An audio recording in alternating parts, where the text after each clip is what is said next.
It is Wednesday, April 22nd. I'm here with Sara Haines. Hello, Sara. Hello, Brian. Welcome back behind the table.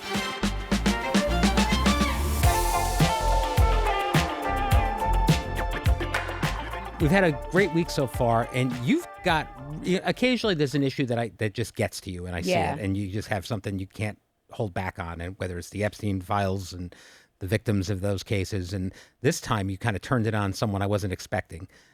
You've been really outspoken about not giving people like Tucker Carlson and to a lesser extent Marjorie Taylor Greene a pass because they're speaking out against Trump now. Why have you been so passionate about this? Is it just because you don't buy it, or is it because... Well, I would say it's not a zero-sum game with these two individuals, and their stories are actually aligning a little bit.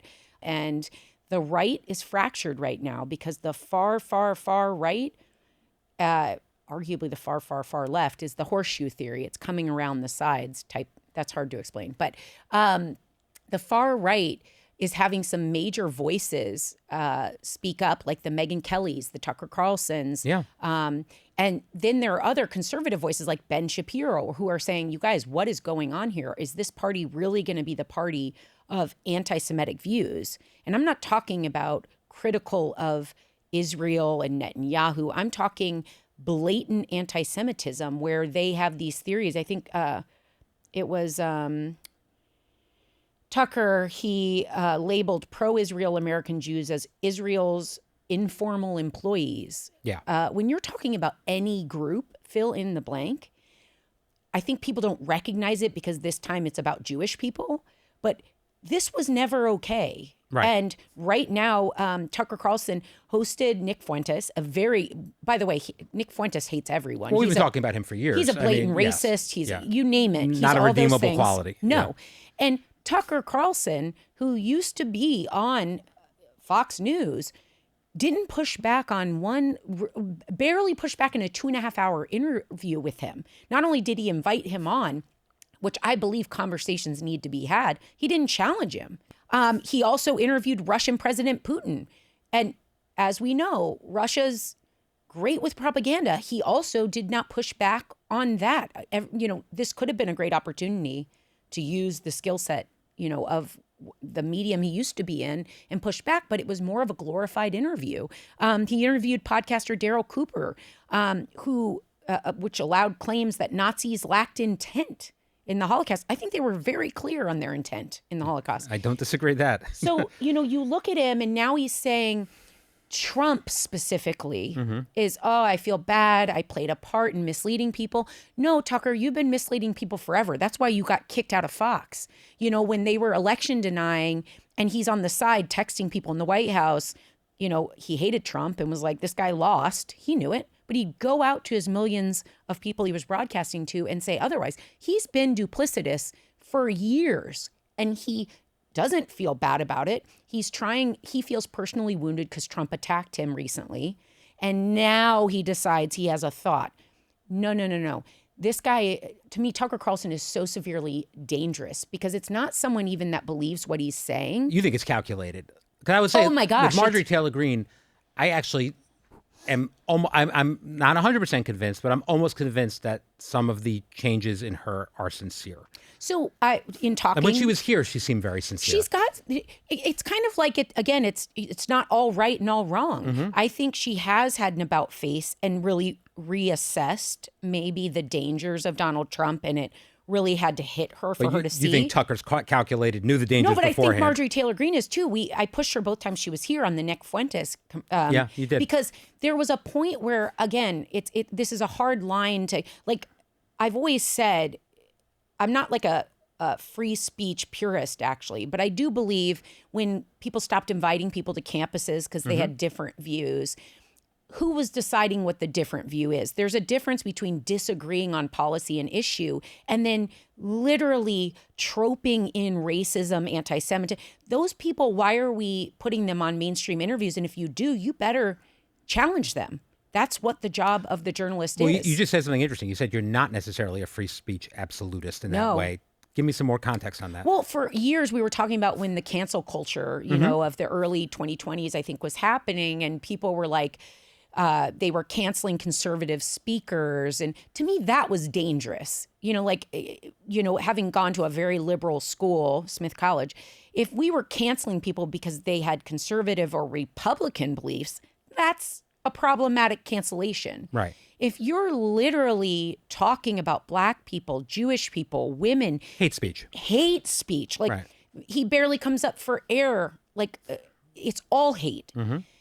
If you are doing an interview, because I'm not opposed to making a case that there should be interviews with these people, you better put someone that knows how to push back on these problematic beliefs.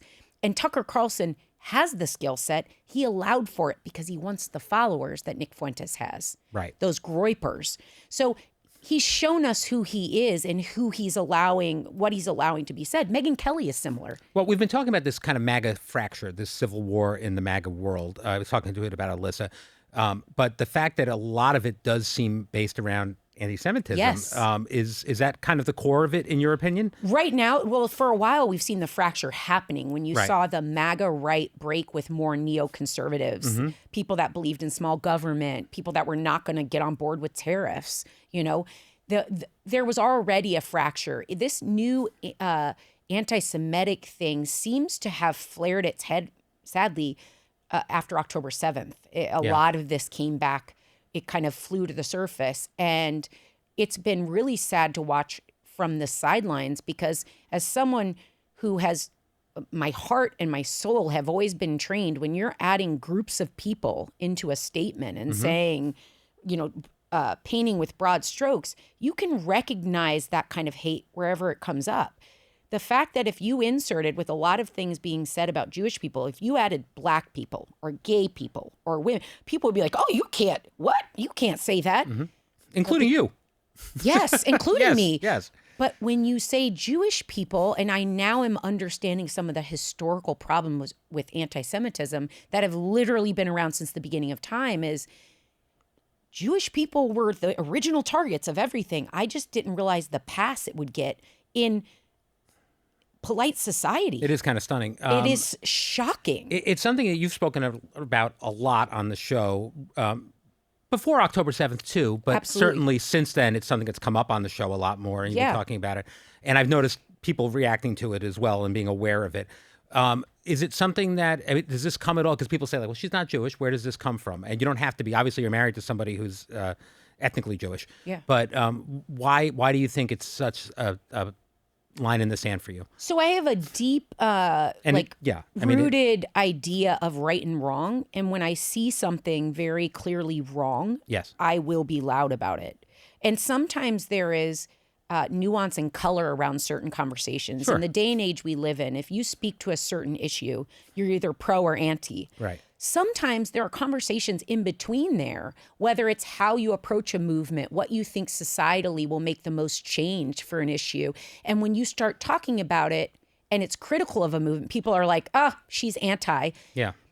I come from more of a nuanced background where you got to talk about it. You got to fill the air with ideas and thoughts and then say, okay, this is where it is.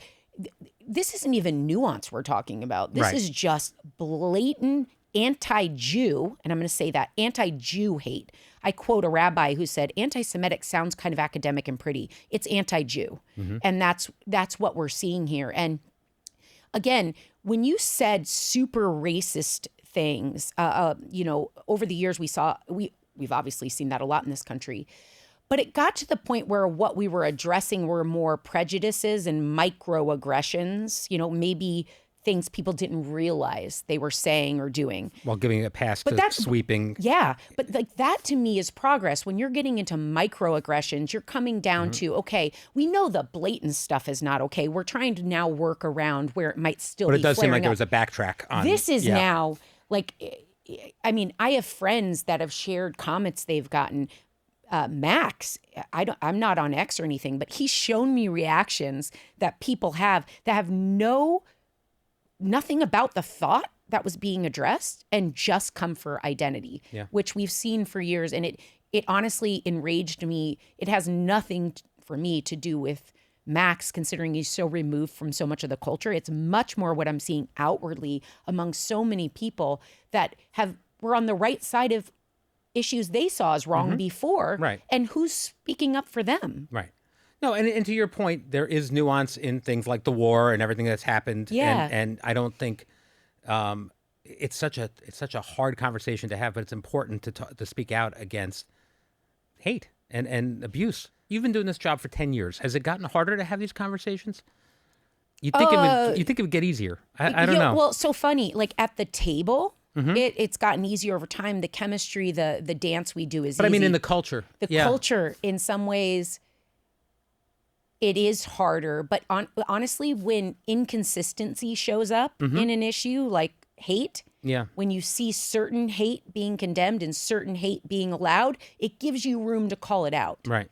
And in some ways, the arc of the last 6 years or so, I have watched from the 2020, which everything that happened there, to 2026, and I've seen a lot of hypocrisy and inconsistency. And to me, it's very clear. And so I would say in some ways, it's given a pass for people like me to call back to issues and say, remember that? Where is everyone now?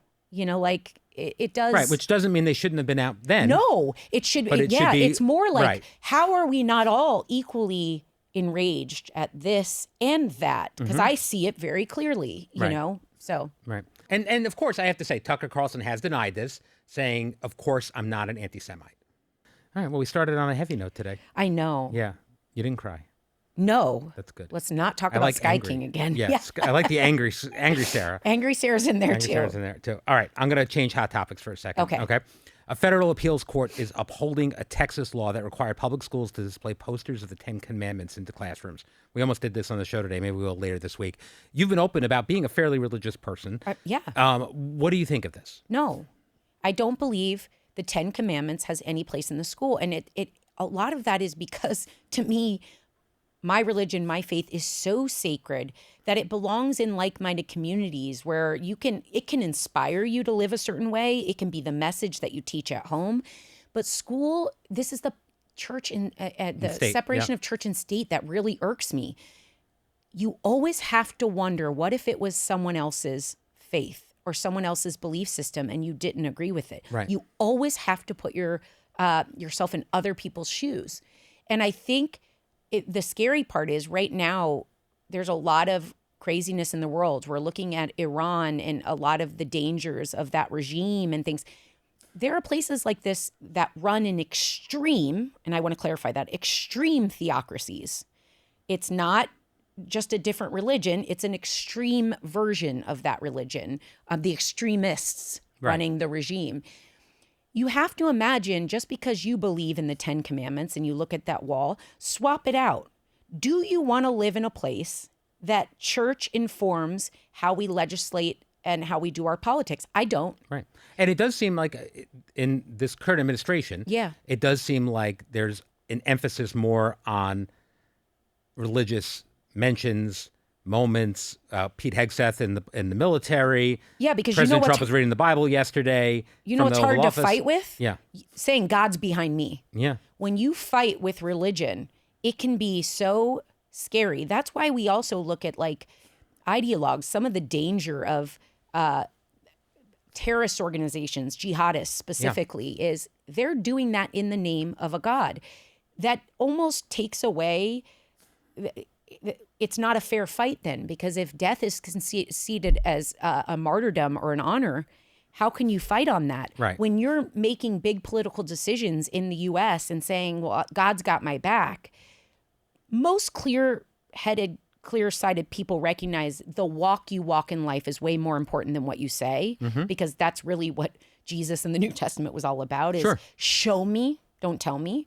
So that's where it becomes theatrical to me, when you're quoting it out loud and you're not living it day to day. But it does give a power when people fight in the name of a God, a higher power. It's not something you can see. It's a faith-based spiritual life.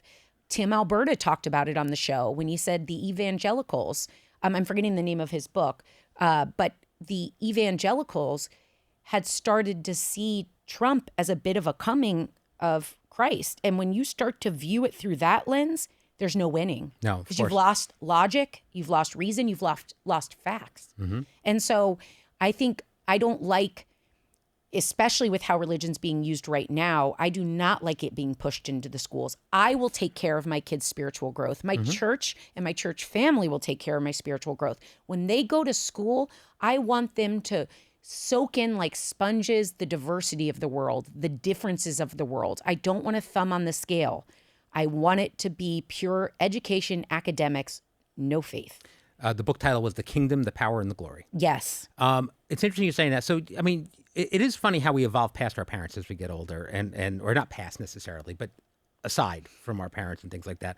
What was that for you? Because you grew up in a traditional family. Yep.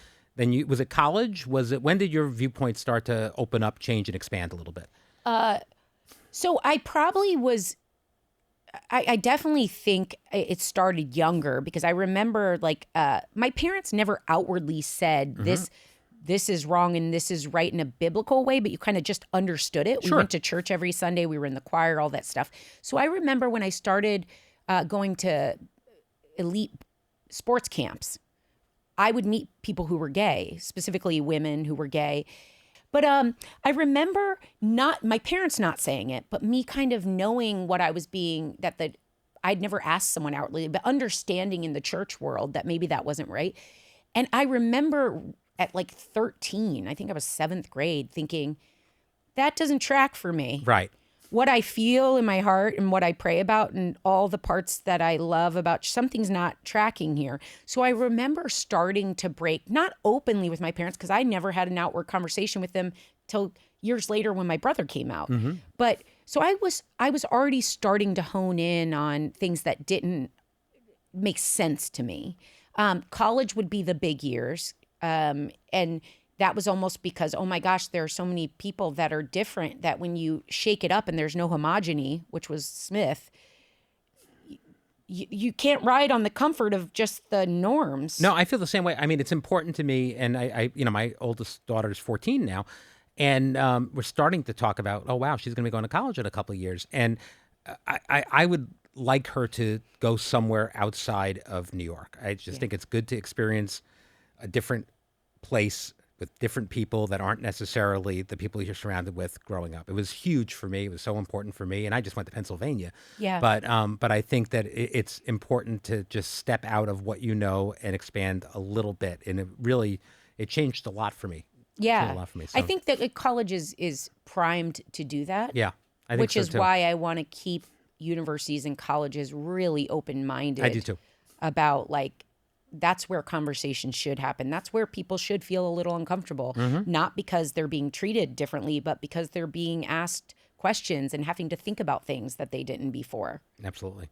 All right. We're going to go a little lighter now. We talked about this trend of maxing on the show today, and those pushing back on it, saying that you don't always have to do 100%. When it comes to parenting, you often kind of live by the rule good enough. Yes.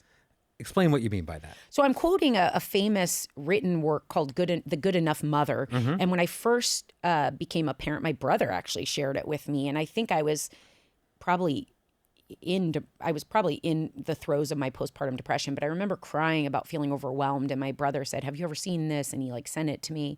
And this theme of good enough goes way beyond parenting. I think it was an essay. The essay kind of made me think of how many ways I needed to embrace good enough, because I'm a perfectionist. That's no secret. But I also am diagnosed with OCD, and it's a perfectionism OCD. I didn't know you were diagnosed. Yes. Oh, wow. Officially diagnosed. And I found that out actually after I had Alec, because I thought this is flaring, this uncontrollable compulsive thoughts are flaring in a way I can't control it. And that's when I was diagnosed, although you can trace it back. I think her assessment came from many questions from many years of behaviors and habits, but the perfectionism is a beast. And OCD, anxiety, things, obviously, they flare up when you're overtired, when you're overstressed, big transitions in your life.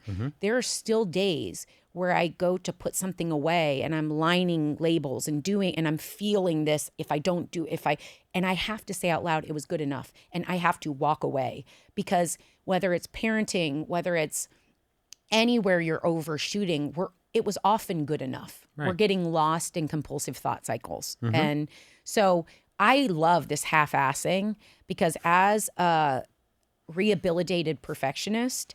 I do believe in life, there are so many things that we are doing good enough, and you can't let perfection be the enemy of the good. I like that a lot too. And half-assing has really been... It's perfect. Perfect can't be the enemy of the good. Yeah, yes. Perfect can't be the enemy of the good. That's true. All right, speaking of perfect, Charlize Theron was on the show today. Oh, she's beautiful. Yeah, she's pretty perfect. Yeah. She was talking about doing all these crazy stunts in her movies, and if she's a thrill seeker in her personal life is what you talked to her about. Yeah. And it kind of made me think of you. Are you a thrill seeker? No, that's why I wanted to ask her that, though, because... I feel like you're daring. I'm daring, but you know what it is? So, okay, I'm a color inside the lines girl. If you heard the segment we had before this was about perfection. I followed rules. I wasn't dangerous. I didn't need a rush of adrenaline. Like a roller coaster was about as far as I went. As my job unfolded over the years, opportunities arose, and it was, Sarah's going to jump out of a plane. Right, Sarah's I've seen stuff like that from you. Yeah. And I always said it was this opportunity, one, that purely my job brought me, which is why I wanted Charlize Theron to answer. Is the thrill the work of your job, or is it you? One thing I realized is there was a point after I had watched someone go through breast cancer treatment that I was going to be jumping off a platform in New Zealand, bungee jumping. And I thought, in life, fear is going to show up in so many ways that are legitimate. Like the fear of losing someone. We know we're going to lose people we love. It's going to happen. You can't beat that fear. It's going to come. But the fear of bungee jumping, in a few seconds, I could figure out I just overcame that fear. I could end up on the other side of that fear. It was this idea of beating fear at its own game that became almost a rush for me. When you're in the plane, you can let the fear beat you, or you can jump and land safely and say, oh my gosh, so you have jumped out of a plane? Yes. I've skydived. I don't think I could do it. Okay, so I'm not encouraging people, because it's funny now when I think I could do it again, but I also recognize that there's not a switch that necessarily goes on when you become a parent. And there are moments where, like when you've asked out of curiosity if any of us would go to space. Yeah. And I've... Not just out of curiosity. I was working on a plan. Sorry, you were working on a plan. But I remember asking Max, and I had no desire really to go to space.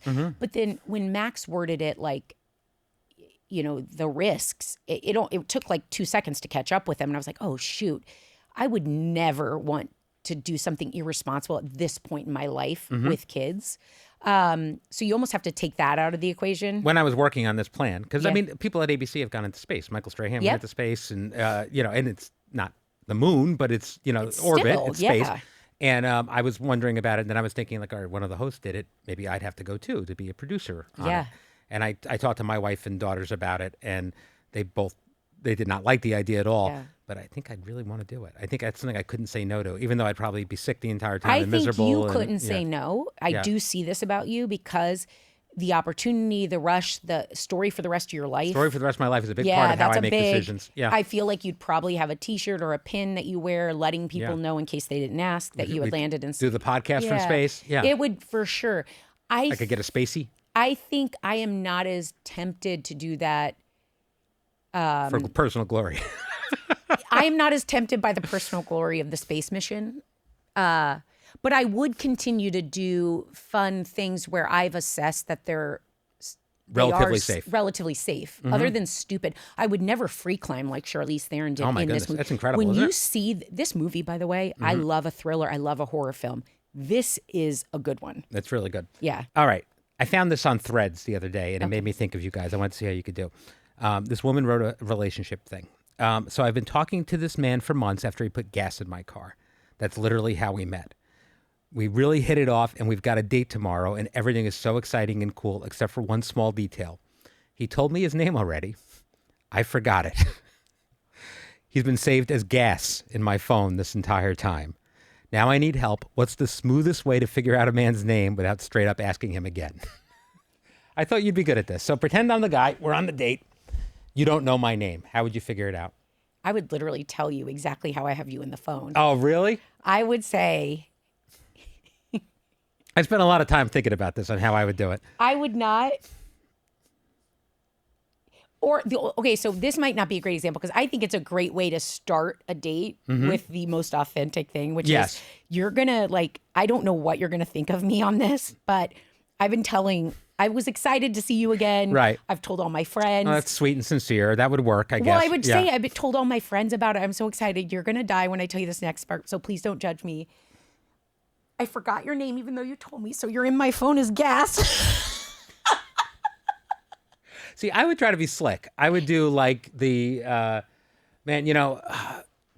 don't you hate it when people misspell your name? Like, I'm Brian with an I. And why is Y more popular? You have the Sarah with an H thing. I would try something like that. Or what's the weirdest way people mispronounce your name? No, so I don't do it with a date. Because a date, it's almost like this is a You're starting in a bad place. Well, not that you're starting in a bad place, but this is a place where that story, if it happened to me, is very much me. Yeah, it is you. So what you're going to like if I try to be smooth is not really me. And so what a great way to... And also it shows me if you have a sense of humor. So judging you by how you handle my story, whether it makes you laugh, whether I have a feeling it's going to be a really charming, meet cute of how it happened. What I have done is with people that I don't remember, I should know their last name or other parents. I'll say, remind me how you spell your last name. Don't know their last name. Smaith. Yeah. Or if they do that and you're like, oh my God, I'm so sorry. I've been asking that all night. I accidentally asked it. You can roll with it. You can roll with it. You can be slick.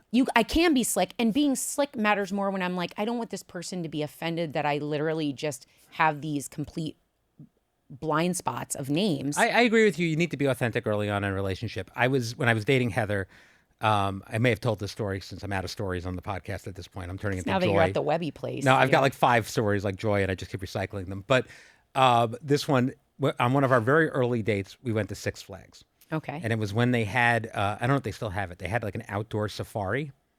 And so I wanted to impress Heather. We lived in the city, and I rented a car that was a little outside of my price range at the time. I got a fancy car. Also tracks, yeah. And so we go to the safari, and the animals are outside, and we're watching the animals. And it comes up to a point where there's a split in the road. And one side is the monkey road, and one side is the straight ahead road, and no monkeys. And it says something about warning you if the monkeys can cause damage to the car. Wasn't a convertible, but instead I went on the monkey road. I'm like, you know what? Let's do the monkey road. I was making it look like we weren't going there. We're doing the monkey road. I get onto the monkey road. They swarm on you. They jumped on front of the car. No. One of them ripped the windshield wiper off the front of the car. Heather rolls down the window, takes out her purse, and starts trying to smack at the monkey to make the monkey go away. Then another one climbs over. It was like a Jurassic Park. It was insane. Climbed over to the side view mirror, ripped under the mirror, and ripped the mirror off the car. How much did you pay to do this? I claimed later to the insurance company that it was rowdy teens. So I got away with it. They could have been sophomoric monkeys. Brian. It was horrible. But a great story we told forever. I think I told that story in my wedding toast. And did you? Did she know you had rented the car? I eventually had to tell admitted her everything, and I think gave her the full view of who she was dating. So anyway, yeah. That being said, it was a great day at Six Flags. I'm not sure how it is for the monkeys, but no, and I understand the kind of. I think I've just learned that I can't succeed at overshooting or sending in a representative. I don't know how to do that smoothly either. Right. So authentic is all I have. Yeah, fair enough.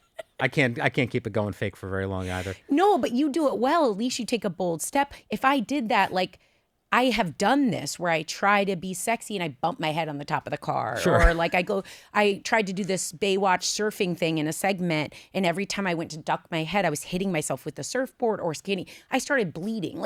If I tried to appealing. be something. It's not. It really isn't. It sounds good in a movie, but it wasn't a movie. It was my life. So fair enough. This is all I have is to just tell the truth. Yeah. I'm a klutz, and it's just who I am. It's fine. I've never seen you be klutzy. No, I'm pretty klutzy. Tune into tomorrow's podcast. I'll tell you that story with Wait, Anna. I did hear about. Okay, yeah, I can't wait Anna's to story listen. tomorrow. I will not tell anything. The other story of me being a klutz, my family loves. They were helping me move into my first apartment in New York, and I was being pretty useless putting things together. Also, so my father sent me to go get a pizza. So I went down the street, got a pizza while they were putting stuff together. I was coming back. I tripped on the sidewalk. The pizza miraculously just flew forward and it wasn't that bad. So You I put didn't it back in the box. I didn't even come out of the box. So it was great. So I picked up the good. box. I went upstairs. Everyone's done working and ready for some pizza, and they picked up the pizza, and all the cheese was gone. No. Because it had flown forward.